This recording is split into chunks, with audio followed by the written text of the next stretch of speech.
Hi, I'm Mark Murphy, and this is TravelTube.com. We have an interesting interview today with somebody named Jen Maki with Divine Destinations. And she is a seller of travel, but she's also done some interesting things that I think a lot of people are going to be interested in. And it's called being an expat. I'm not going to tell you where she's dialing in from right now, but let's just say it's on the other side of the world, and she's been traveling quite a bit, and she's going to tell her story and why this is an interesting option for a lot of people in the US who are looking to either retire somewhere abroad, far greater value, and also for people like her that can work from anywhere, and they can sometimes work from paradise. So without further ado, let me bring Jen onto the stage, and that looks like we got you. Jen Maki. Hello. Thanks for Hello. Thanks joining for me. having me. Yeah, Of happy to course. have you. So I teased it a little bit. I said you do sell travel, but you're going to talk to us today about a different topic that involves travel, but it's called becoming an expat. And I said you're somewhere on the other side of the world, and it's not a bad place. So give us a little background on where you are. Okay. Well, I am on the other side of the world, as you said, on a little teeny tiny African island in the middle of the Indian Ocean called Mauritius. And What are you under Mark, investigation from the FBI? That's all I want to know. no, no. In fact, Mark Twain has a cute little quote. I should have it memorized, but I don't. It says that Mauritius was made first, and then heaven was made after in the likeness of Mauritius. So it's Nice. definitely heaven on earth, So literally, Mark Twain has traveled there. apparently. Wow, that's amazing. That's amazing. Mhm. So tell us a little bit about how you left the U.S. You were in Minnesota, I believe, right? Correct. And so where did your Correct. wanderings take you outside of the continental U.S.? You make it sound so shocking. I mean, I was in Minnesota. Is there really anything more to say as to why I left?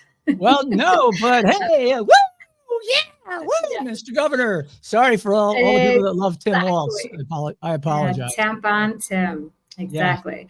Honestly, that was the reason for it. I was already, in my 5-year planning goals was, had it in my plan that I wanted to leave the U.S., but I was going to, wait maybe 5 years. And then when COVID hit, I realized, wow, I could work from anywhere, and I certainly don't need to be in this hellhole with this crazy governor that's got all these weird, rules and stuff going on. So I sold everything that I had, and I moved to Puerto Rico.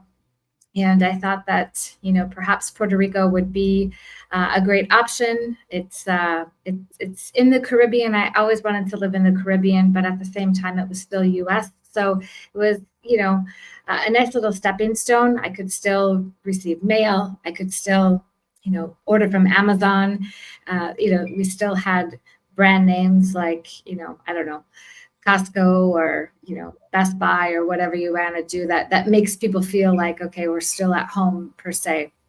But I was there for a couple of years, and like everything, it was fine at first. Puerto Rico's kind of it's a different place, and it's not necessarily the most welcoming place for gringas like myself.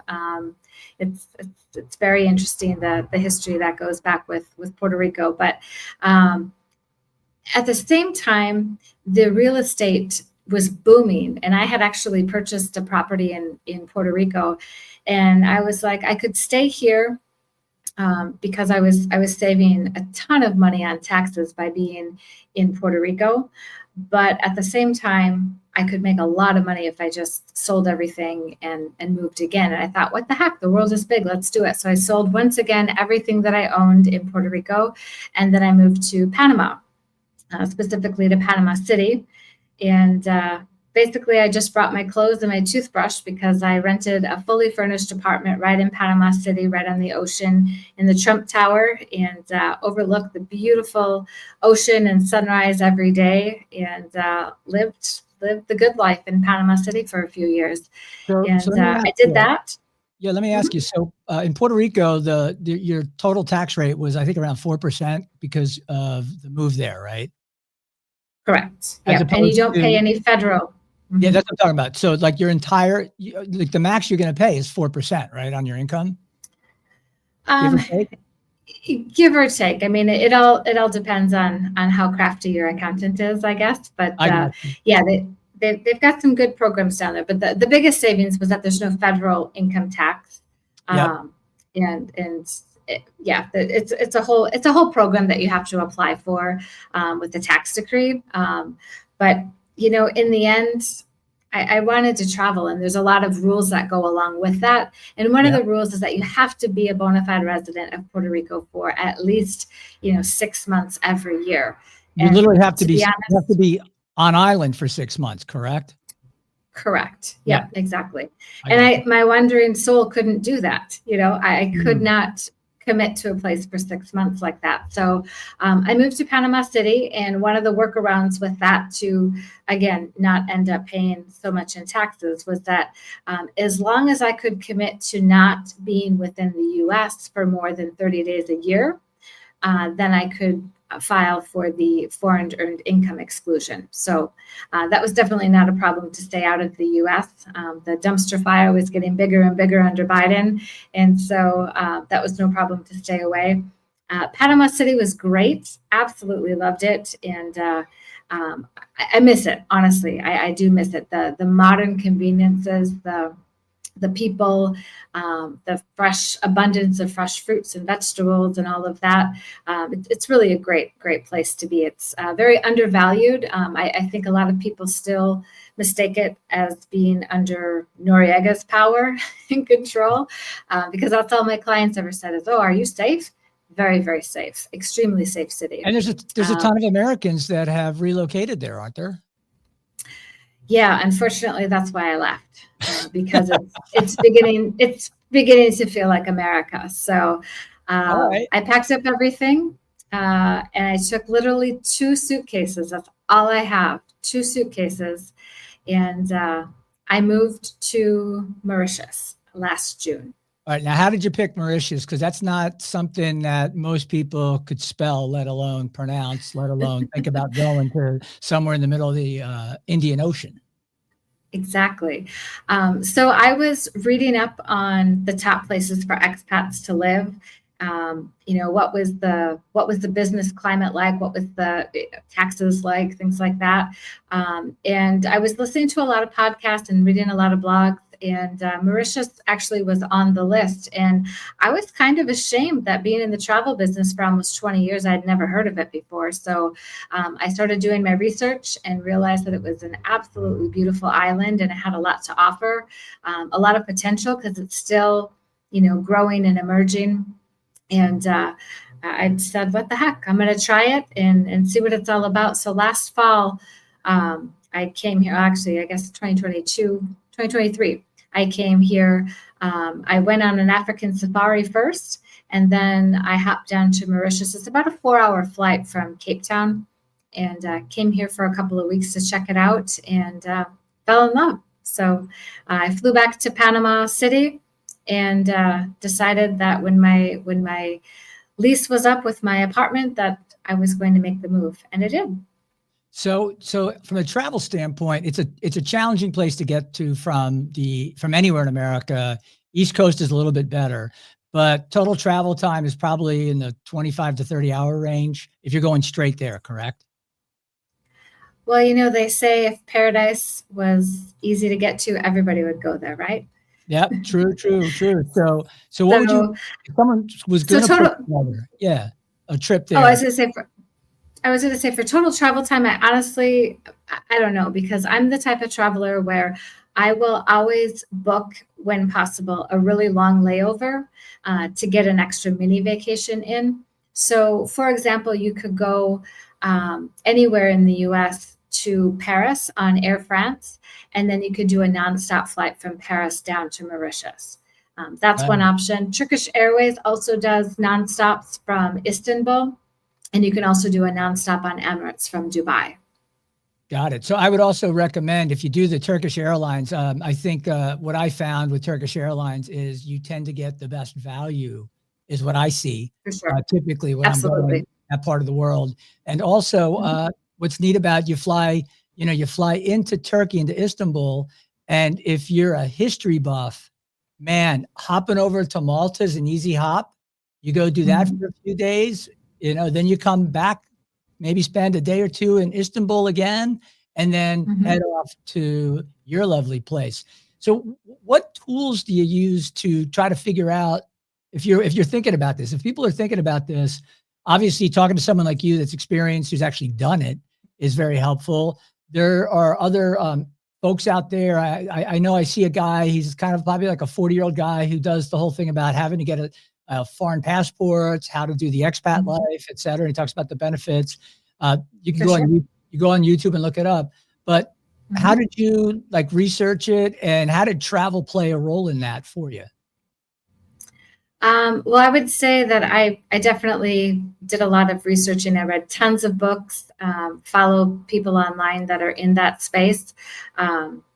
So that's probably where I first started with all of that. Mikkel Thorpe has definitely been a big inspiration and helpful person with that. And the other guy that I think you're talking about, Henderson or something like that is his name, but he's the Nomad Capitalist. He's great. Nomad Capitalist. I knew Nomad was in the name. I just didn't remember the full thing, because I've watched some of his videos, and they're very good.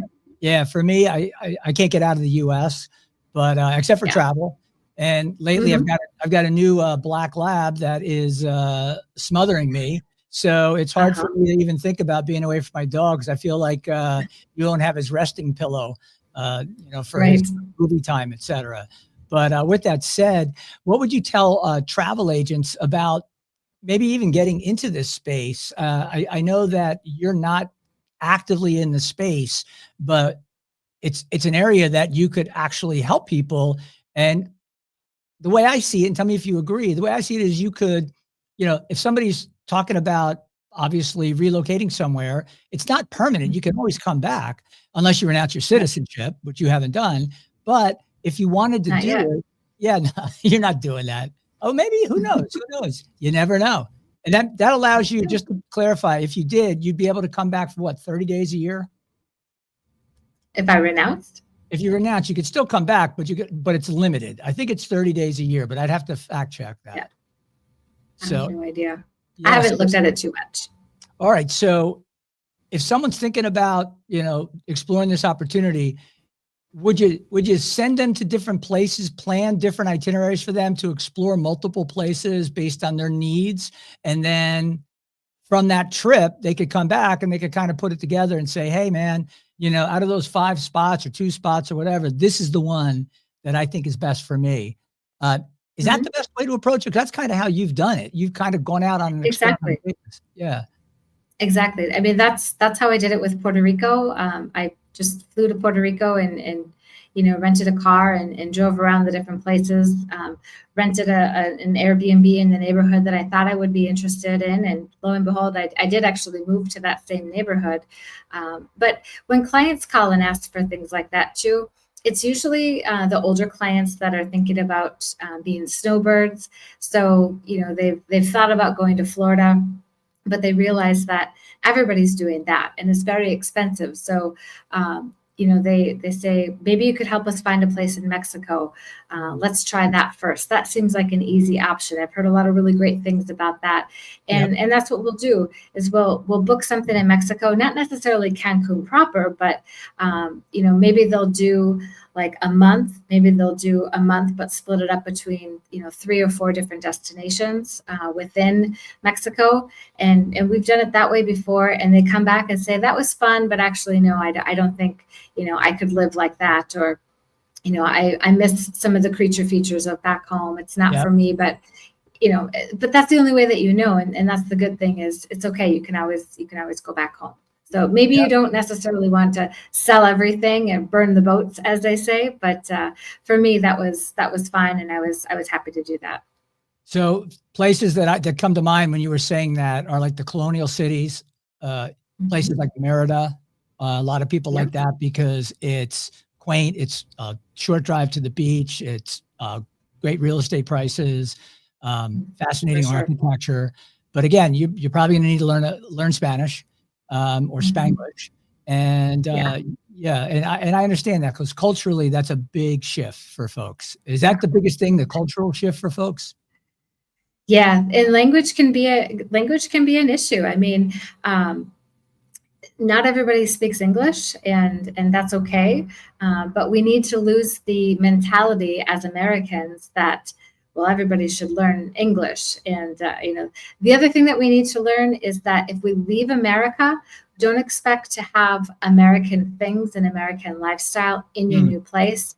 And whatever you do, don't try to bring it back. And like I said, with Panama City, it's becoming America, and it was too much. Like, Yeah, this you is could why just, I left. I mean, the value's great, right?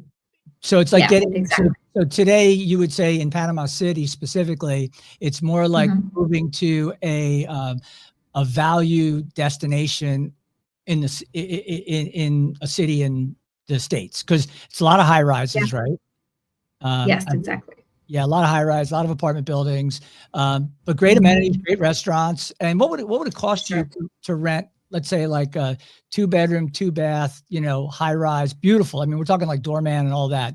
What's the cost Mhm. there, and how does that compare to places like New York, LA, Miami? Yeah, I would say it's approximately $1,000 a month per bedroom. So probably $2,000 a month if we're at a very exclusive, place. So that's what rent is. But the funny thing is that you can get your internet service is about $35 a month. I never did change my cell phone service. I probably should have, but I didn't. But cell phone service is even less expensive than that, probably around $10 a month.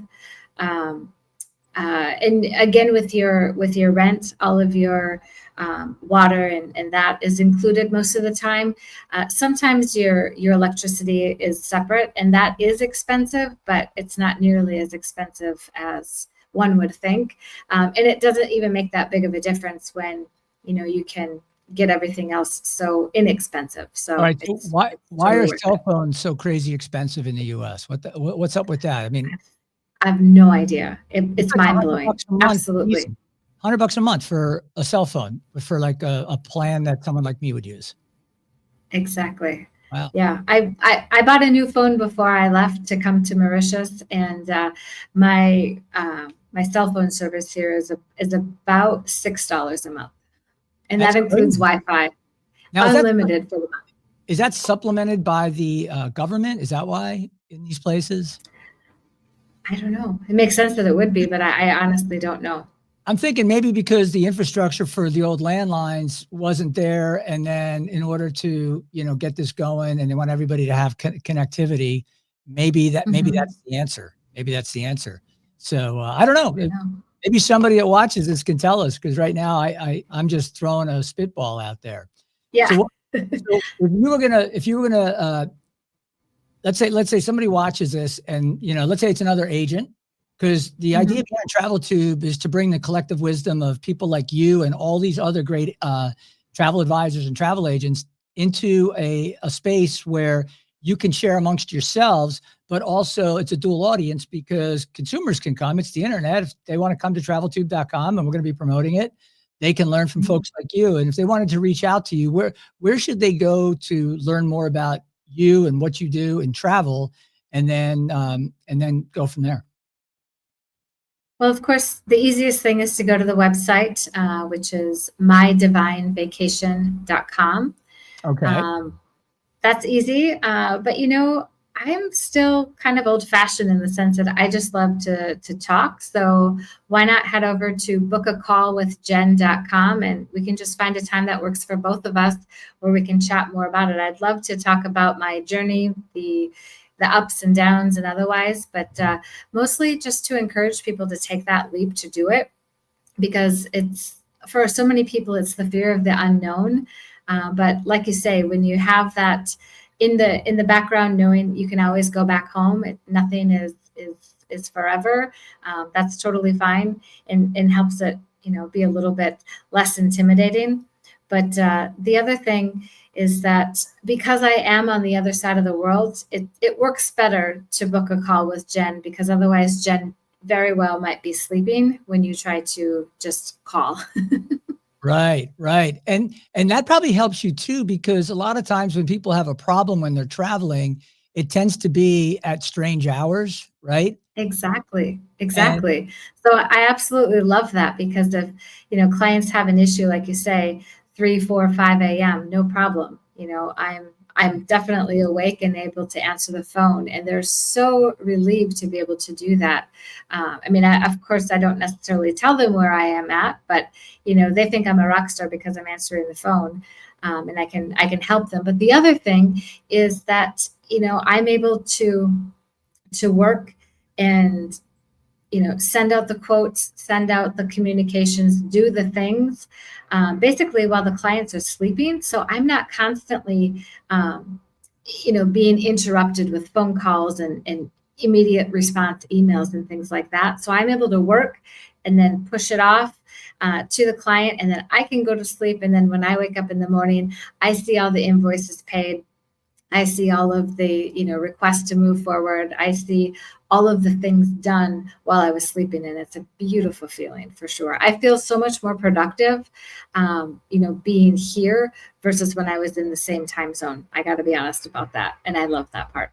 is that because you're not getting interrupted all day long with phone calls and emails and distractions? Because, you know, no one's calling you typically unless there's a problem at 3 o'clock in the Right. morning, which is it's a Exactly. 9 hour difference, right? I believe Yeah. from the East Exactly. Coast, Mhm. from the East Coast, and 12 hours, Right.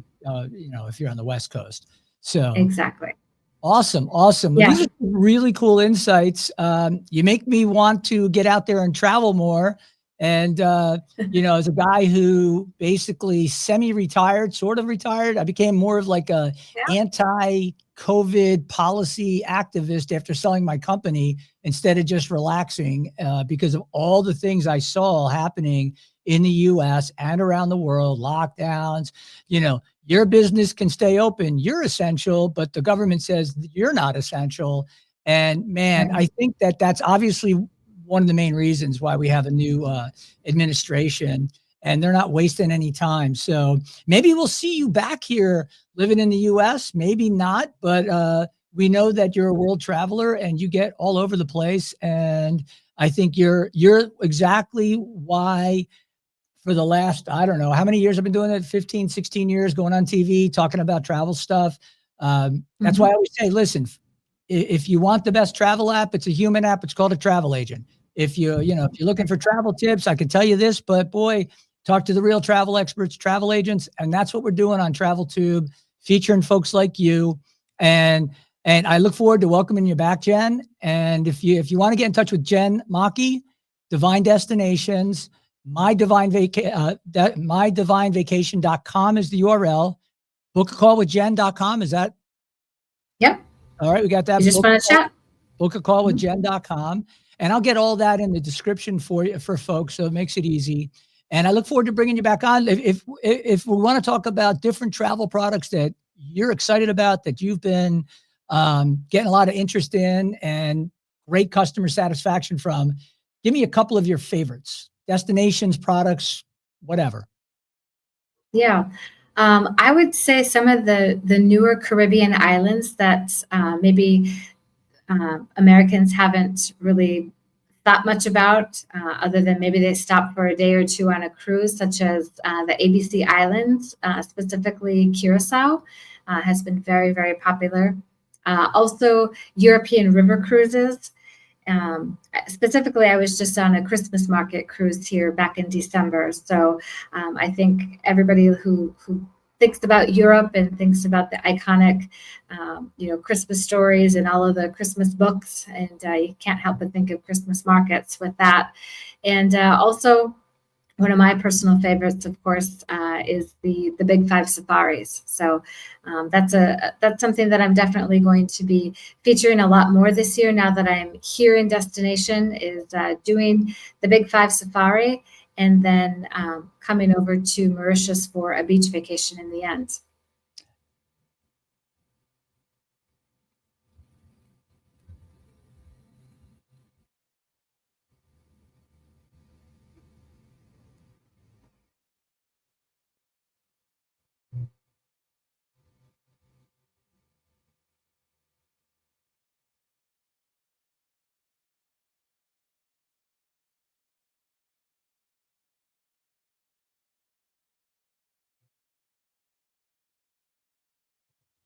Hey, I'm back. Oh, hi. I just nuked myself. I'm using a new software platform, and my itchy trigger finger on the mouse went beep, and I was like, "What?" I was like, "What did I No say?" worries.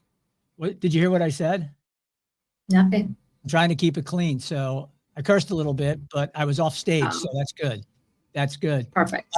For the African safaris, Uh-huh. give me a couple of your favorite suppliers. Well, actually, some of my favorite suppliers are people that I'm working with right here in Mauritius that are from South Africa. So, um, Guiding the Wild is a guy by the name of Pierre that I'm working with. And other than that, if it's more of a mainstream uh, supplier, I would say Robin, Robin and Stella. Their Ah, last name is mistaking me right now. Intaba, Martin, I believe. Intaba. Yes, exactly, Oh, all right. exactly. Yes, yes, yes. I see him Yeah, all the time on those my guys are Facebook. great. Oh, that's good to Hmm. hear.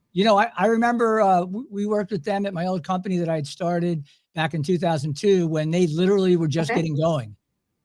Because Ah, wow, they just very did cool. 20 years. I think they just celebrated 20 years. That's awesome. Well, I'll have to Yeah, let them and know now, that you're doing. yeah, Plus, he's doing I was coffee gonna, shops, right? Coffee I shops. was gonna say he did a coffee shop, but now they actually moved their offices and expanded back in Africa. So they're moving in the right direction. That with less coffee and more safari. All right. All right. Well, that's great news. And I love the fact that you found somebody on the ground from the destination that can package it up for you and put it together, Exactly. because that Yeah, local knowledge is what it's all about. makes all the So, difference. all Mhm. right. Jen Maki, thank you for coming on to traveltube.com. And I'll let you know when this goes live on the site. But again, appreciate your Okay, time today. Have a great one. absolutely. Thank you. Bye now. Cheers. Bye bye.